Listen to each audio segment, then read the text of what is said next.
أعوذ بالله من الشيطان الرجيم. بسم الله الرحمن الرحيم. قالوا يا موسى إما أن تلقي وإما أن نكون أول من ألقى قال بل ألقوا فإذا حبالهم وعصيهم يخيل إليه من سحرهم أنها تسعى فأوجس في نفسه خيفة موسى. قلنا لا تخف إنك أنت الأعلى وألق ما في يمينك تلقف ما صنعوا إنما صنعوا كيد ساحر ولا يفلح الساحر حيث أتى. فألقي السحرة سجدا قالوا آمنا برب هارون وموسى. صدق الله العظيم.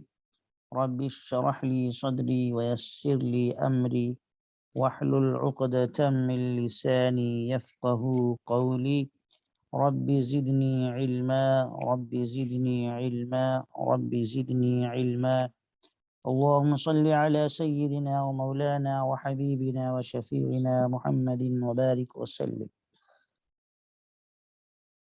محترم ناظرین،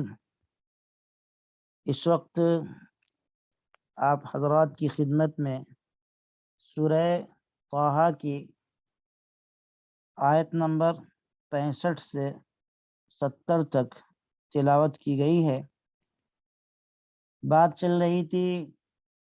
حضرت موسیٰ علیہ نبینا علیہ الصلاۃ والسلام کی۔ تفصیلات بہت حد تک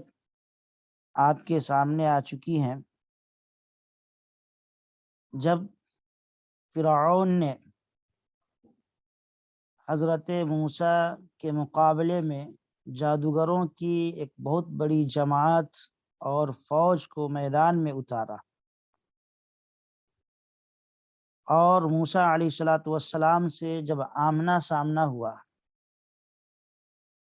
تو جادوگروں نے حضرت موسیٰ سے پہلے درخواست کی کہ آپ اپنا معجزہ دکھلائیں۔ معجزے کا لفظ انہوں نے استعمال نہیں فرمایا، ظاہر سی بات ہے وہ جادوگر تھے تو انہوں نے یہی کہا ہوگا کہ آپ اپنا کرتب دکھلائیں۔ اسی کو اللہ نے ذکر فرمایا یہاں، قالوا یا موسیٰ اما ان تلقی و اما ان نکون اول من القی۔ جادوگروں نے کہا کہ موسیٰ تم پھینکتے ہو یا پہلے ہم پھینکیں، پہلے تم اپنا کرتب دکھاؤ گے یا ہم دکھلائیں۔ ظاہر سی بات ہے کہ جادوگروں نے یہاں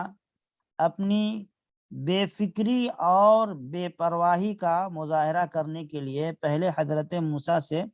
یہ درخواست کی اور کہا کہ پہل آپ کریں گے یا ہم کریں، یعنی وہ یہ دکھلانا چاہ رہے تھے کہ ہم کو کوئی غم اور فکر نہیں ہے، ہم بالکل بے فکر ہیں، کوئی ٹینشن نہیں ہے۔ حضرت موسیٰ علیہ الصلاۃ والسلام نے جواب دیا، کہا قال بل القوا فاذا حبالهم وعصيهم يخيل اليه من سحرهم انها تسعى۔ موسیٰ علیہ الصلاۃ والسلام نے کہا کہ نہیں، تم ہی پہلے پھینکو۔ یکایک ان کی رسیاں اور ان کی لاٹھیاں ان کے جادو کے زور سے موسیٰ کو دوڑتی ہوئی محسوس ہونے لگی۔ حضرت موسیٰ علیہ الصلاۃ والسلام نے قال بل القوا کے ذریعے انہیں جواب دیا اور کہا کہ پہلے تم سب اپنی جادوگری کا کرشمہ دکھاؤ۔ حضرت موسیٰ علیہ الصلاۃ والسلام نے خود پہل نہیں کی اور ان کو پہل کرنے کا حکم دیا۔ اس میں بہت ساری حکمتیں پوشیدہ ہیں۔ پہلی حکمت تو یہ ہے کہ مجلس کے آداب میں سے یہ بات ہے کہ جب جادوگروں نے اپنا حوصلہ دکھلایا اور اپنی ہمت کا مظاہرہ کیا حضرت موسیٰ کے سامنے، تو حضرت موسیٰ علیہ الصلاۃ والسلام نے ان سے زیادہ ہمت اور حوصلہ کا مظاہرہ کیا اور یہ کہا کہ نہیں، پہلے تم لوگ شروع کرو، اور اس بات کو بھی بتلا دیا کہ میں بھی بالکل مطمئن ہوں، میرے اندر کوئی گھبراہٹ نہیں ہے، کوئی فکر اور غم کی بات میرے لیے نہیں ہے، تم لوگ پہلے شروع کرو۔ حضرت موسیٰ علیہ الصلاۃ والسلام نے ان کو حکم دے کر کے اپنی بے فکری، بے پرواہی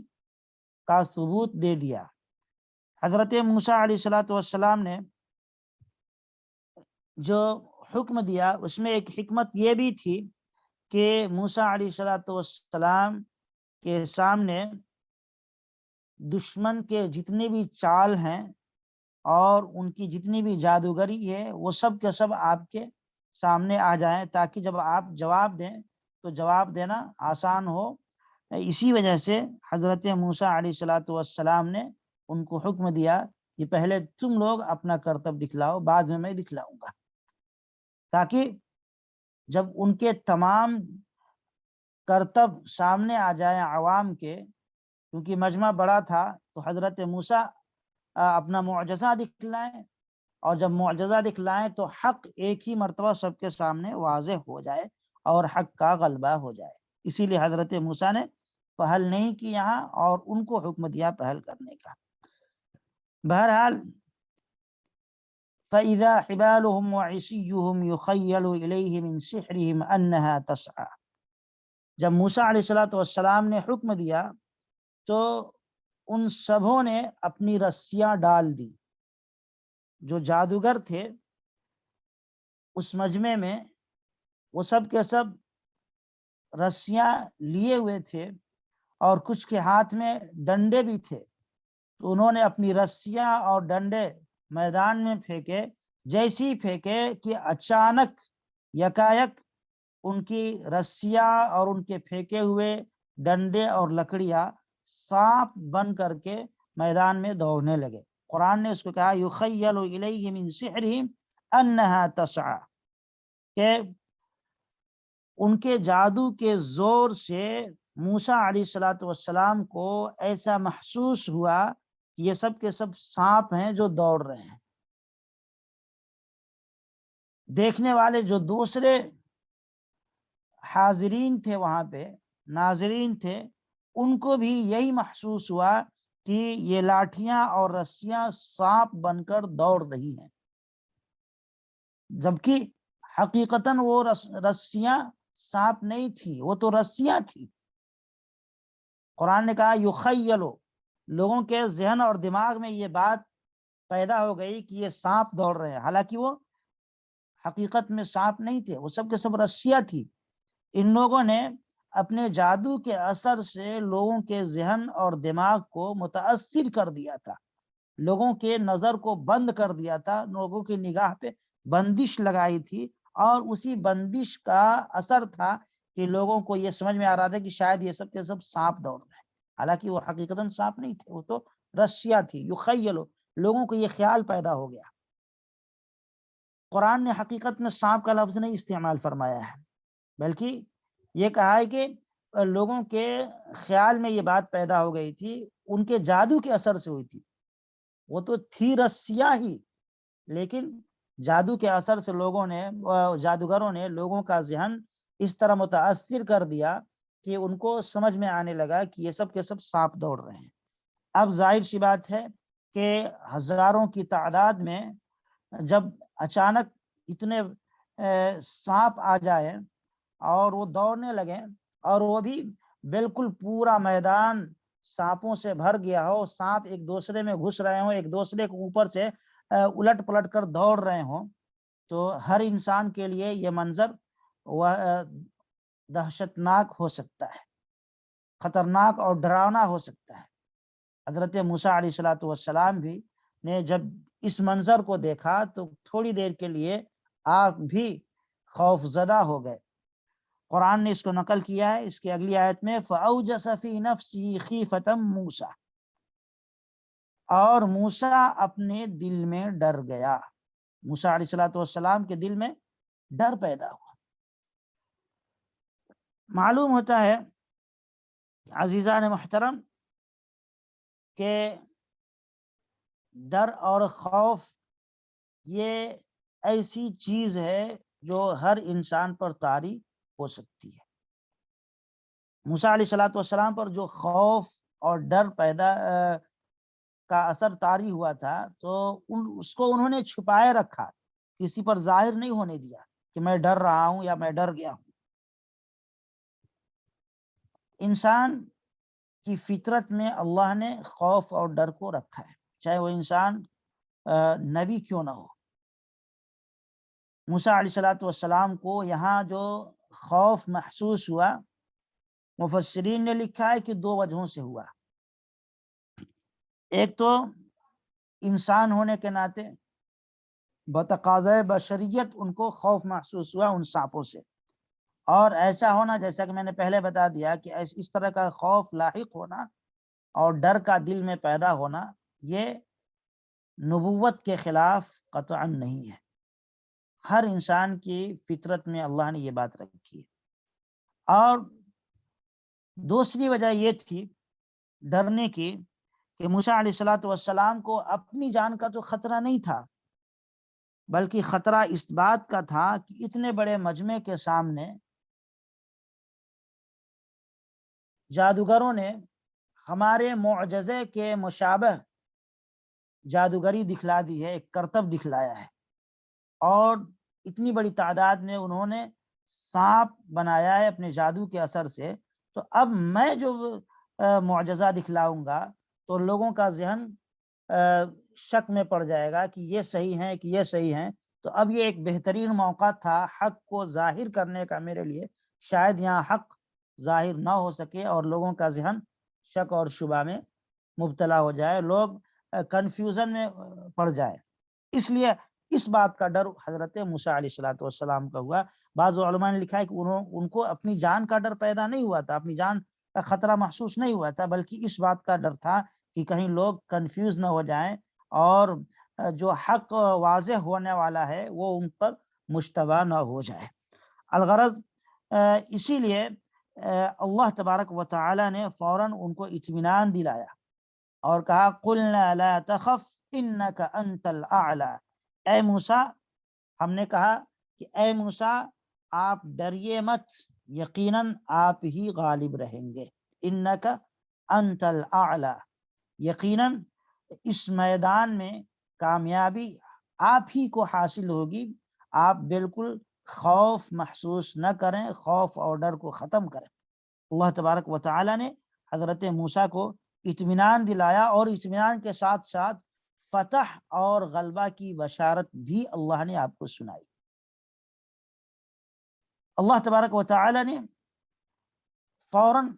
حکم دیا وَأَلْقِ مَا فِي يَمِينِكَ تَلْقَفْ مَا صَنَعُوا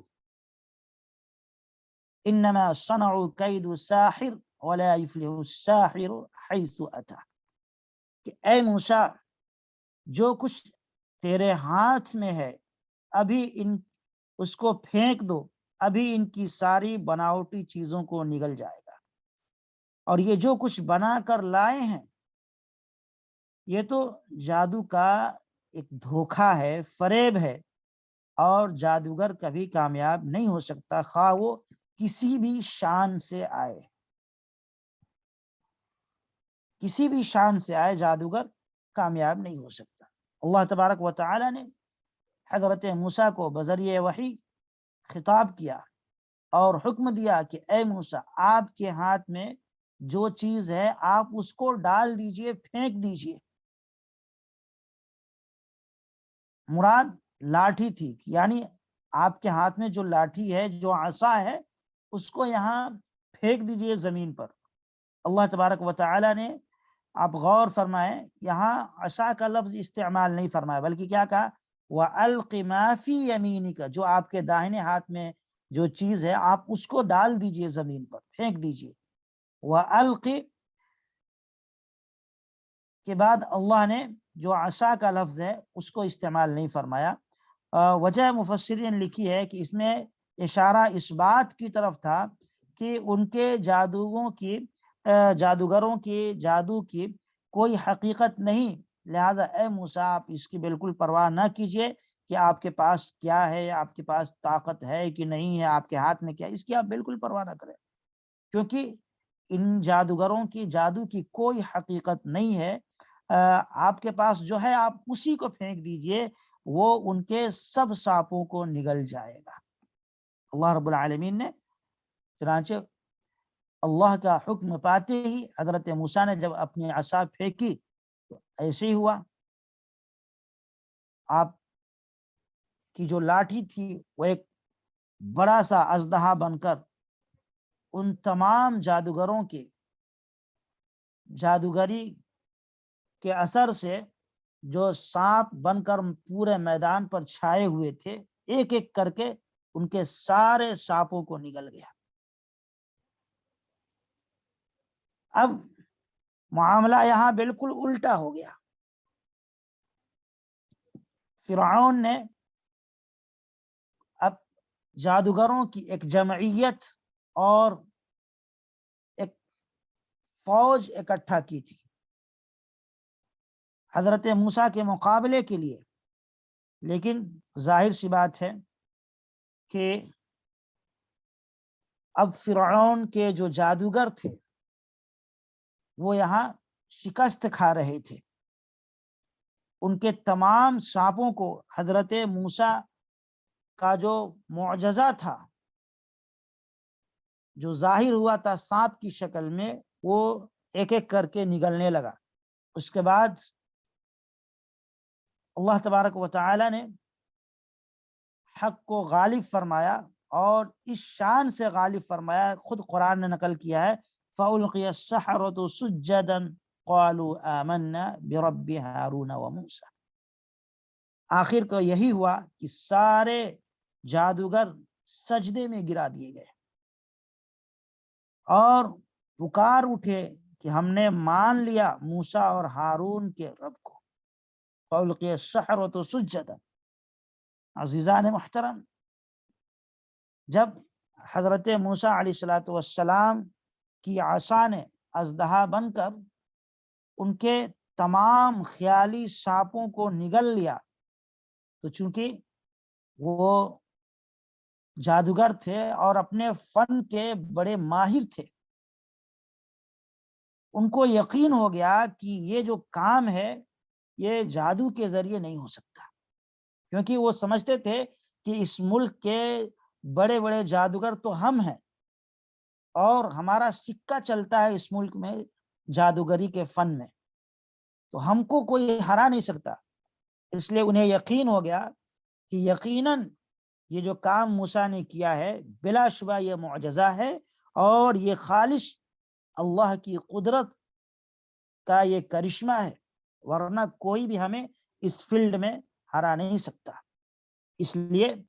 فوراً سارے کے سارے جادوگر سجدے میں گر گئے اور انہوں نے ڈنکی کی چوٹ اعلان کر دیا کہ ہم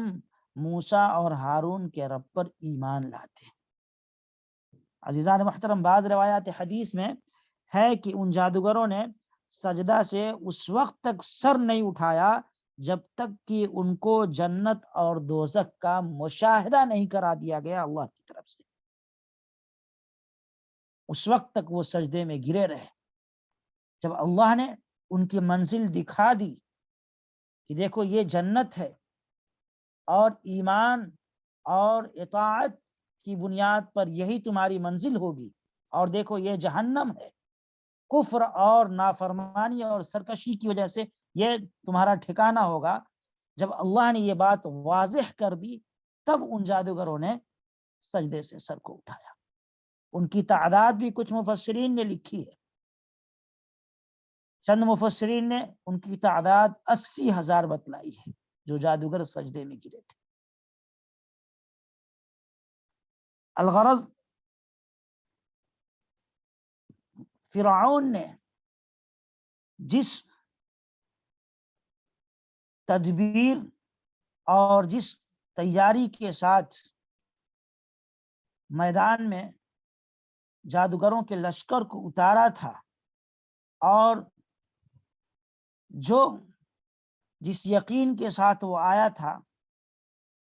اب اس کی ساری تدبیر اس کی نگاہوں کے سامنے خاک میں ملتی نظر آ رہی تھی۔ جب فرعون نے یہ دیکھا کہ یہاں معاملہ بالکل الٹا ہو گیا اور ہماری شکست ہو رہی ہے، تو اب اس نے جادوگروں کو دھمکیاں دی، جو کل کی آیتوں میں آئے گی انشاءاللہ۔ بہرحال یہاں اس بات کا خیال رکھنا چاہیے کہ اس مجمع میں ہر انسان کو اس بات کا پتہ تھا کہ یہ مقابلہ جو ہو رہا ہے جادوگروں اور موسیٰ کے درمیان، یہ کس بنیاد پر ہو رہا ہے، سب کو پتہ تھا۔ پورے مجمع میں کوئی ایک شخص بھی ایسا نہیں تھا جس کو یہ غلط فہمی ہو کہ یہ مقابلہ موسیٰ اور جادوگروں کے درمیان یہ جادوگری کا مقابلہ ہے، ایک کرتب دکھانے کا مقابلہ ہے کہ کس کا کرتب زبردست ہے اور کس کا کمزور ہے۔ یہ اس غلط فہمی میں کوئی نہیں تھا، سب کو اس بات کا پتہ تھا کہ یہ جو مقابلہ ہو رہا ہے وہ صرف اس بنیاد پر ہو رہا ہے کہ موسیٰ اپنے آپ کو اللہ کا رب کہتے ہیں اور ایک اللہ کی عبادت کی دعوت دے رہے ہیں، اور وہ اپنے دعوے کے ثبوت میں معجزہ پیش کر رہے ہیں، اور یہ جادوگر کہہ رہے ہیں اور فرعون کہہ رہا ہے کہ یہ معجزہ نہیں ہے، یہ اللہ کی طرف سے نہیں ہے، بلکہ یہ موسیٰ کی جادوگری ہے۔ یہ بات سب کو معلوم تھی۔ اب جب موسیٰ علیہ السلام نے اپنا معجزہ پیش کیا اور فرعون اور اس کے جو جادوگر تھے ان کو شکست ہوئی، تو اب آپ اندازہ کر سکتے ہیں کہ جو پورا مجمع جو جمع تھا، پورے شہر کا بلکہ پورے علاقے کا، ان پر کیا اثر پڑا ہوگا۔ عوام، فرعون جن کو اپنا غلام سمجھتا تھا، اور فرعون یہ سمجھتا تھا کہ یہ موسیٰ تو اکیلا ہے، یہ کیا کر سکتا ہے، حکومت ہمارے پاس ہے، یہ بڑے بڑے جادوگر اور بڑے بڑے اہل علم اور بڑے بڑے عقلاء اور عمراء ہمارے پاس ہیں، سب کے سب ہمارے غلام ہیں، تو یہ ساری عوام ہماری ہے، ان پر ہماری حکومت ہے۔ اب آپ اندازہ کریں جب اس کو ہار کا سامنا کرنا پڑا تو عوام کے ذہن پر کیا اثر پڑا ہوگا، اور فرعون کس قدر بدحواس ہوا ہوگا۔ ایسے موقع پہ انسان بہت زیادہ بدحواس ہو جاتا ہے اور ہوش حواس کی خبر نہیں ہوتی ہے اسے۔ یہاں بھی ایسے ہی ہوا، عوام نے پہچان لیا کہ یقیناً موسیٰ جو کہہ رہے ہیں اور جس بات کا دعویٰ کر رہے ہیں اس میں سچائی ہے، اور یقیناً یہ اللہ کے نبی ہیں۔ بہرحال اب فرعون نے کہا کہ یہ تو تم سب کی سوچی سمجھی سازش تھی پہلے سے، در حقیقت یہ ہے کہ تم بھی موسیٰ کے سب شاگرد ہو، اور یہ تم لوگوں نے آپس میں مشورہ کیا تھا ایسا ایسا کرنا ہے، ہم لوگ ہار جائیں گے۔ اس کی تفصیل کل کی آیتوں میں انشاءاللہ آئے گی۔ بہرحال ایک بات بالکل واضح ہے، اور قرآن کا پیغام بھی یہی ہے کہ انسان اگر حق پر رہے تو وہ کبھی مغلوب نہیں ہو سکتا۔ باطل گرچہ دندناتا پھرے اور زور و شور کے ساتھ آئے اور بہت ہی شان و شوکت کے ساتھ آئے، لیکن بہرحال باطل باطل ہوتا ہے۔ قل جاء الحق وزهق الباطل ان الباطل كان زهوقا، باطل کو جانا ہی ہے، باطل کو مٹنا ہی ہے، ہمیشہ ایسا ہوتا آیا ہے، اور قیامت تک اللہ کا قانون اور دستور یہی ہے کہ باطل حق کے مقابلے میں کبھی ٹھہر نہیں سکتا۔ یہ الگ بات ہے کہ حق کسی وجہ سے کبھی آزمائش میں کچھ دیر کے لیے مبتلا ہو جائے۔ تو اس لیے ہمیں اور آپ کو چاہیے کہ ہر حال میں حق کا ساتھ دیں، اور باطل چاہے کتنی بھی قوت کے ساتھ سامنے کیوں نہ آئے، باطل سے مرعوب نہ ہوں اور باطل کا تعاون نہ کریں، بلکہ سچائی اور حق کے راستے پر چلتے رہیں۔ اللہ ہمیں اور آپ کو